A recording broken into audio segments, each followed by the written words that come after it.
Pambu-boycott kay Kim Chu ramdam na sa ilang lugar.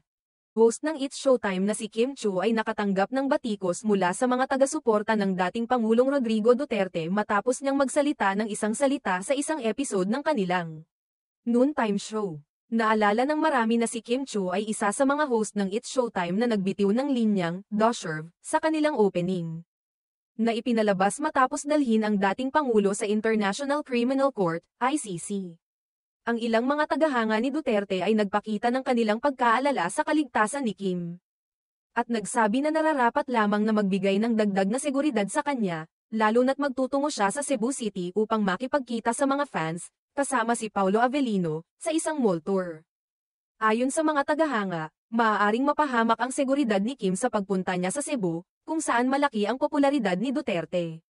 Samantala, isang panaderia sa Davao City ang naging sentro ng atensyon ng mga netizens matapos nilang takpan ang larawan ni Kim, na isa sa mga endorser ng kanilang produkto.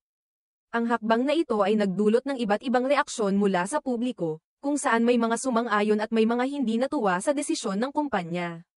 Ayon sa mga netizens, ang kumpanya na nagmamay-ari ng panaderia ay dapat magbigay ng paalala sa kanilang mga sangay na huwag gawing bahagi ng politika ang isang endorser na tulad ni Kim. Dahil sa hindi pagkakasunduan ng mga tao sa mga isyong pampolitika.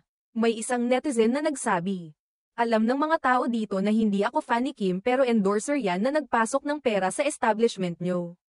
Nakakahiya kayo." Sa kabila ng mga batikos at komento, hindi na bago kay Kim Chu ang pagiging tampok ng kanyang pangalan sa kontrobersya. Ayon sa kanya, paulit-ulit niyang binanggit na hindi nila intensyon na magpahayag ng anumang saloobin laban kay Duterte sa nasabing episode at na sinusunod lamang nila ang script na ibinigay ng production team ng It's Showtime. Gayunpaman, ang mga pangyayaring ito ay nagbigay ng babala sa mga personalidad at endorser na maaaring magkaibang opinyon ang mga tao hinggil sa mga isyong pampolitika.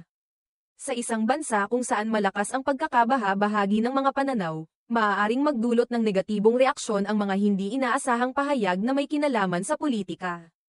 Kahit pa ito ay hindi direktang tinutukoy ng isang tao. Sa ngayon, ang mga kaganapan na nag-udyok ng mga reaksyon mula sa mga taga-suporta ni Duterte at iba pang netizens ay patuloy na pinag-uusapan sa mga social media platform. Patuloy ang mga usap-usapan ukol sa kung paano dapat mag-ingat ang mga artista at mga public figures sa mga pahayag nilang may kinalaman sa mga isyong pampolitika, na maaaring magdulot ng hindi pagkakaunawaan sa kanilang mga tagahanga at publiko. Sa kabila ng lahat ng ito, si Kim Chu ay patuloy na nagpapaalala na ang kanyang layunin ay maging isang mabuting halimbawa sa mga tao at hindi upang magdulot ng sama ng loob sa iba.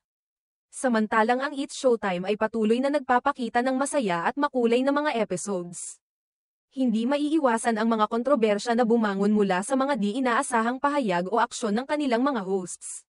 Sa mga susunod na araw, tiyak na magpapatuloy ang mga usapin hinggil kay Kim Chu at sa kanyang papel bilang isang public figure sa kabila ng mga kontrobersya. Kung paano ito makakaapekto sa kanyang mga proyekto at sa kanyang karera, ay isang bagay na susubaybayan ng marami.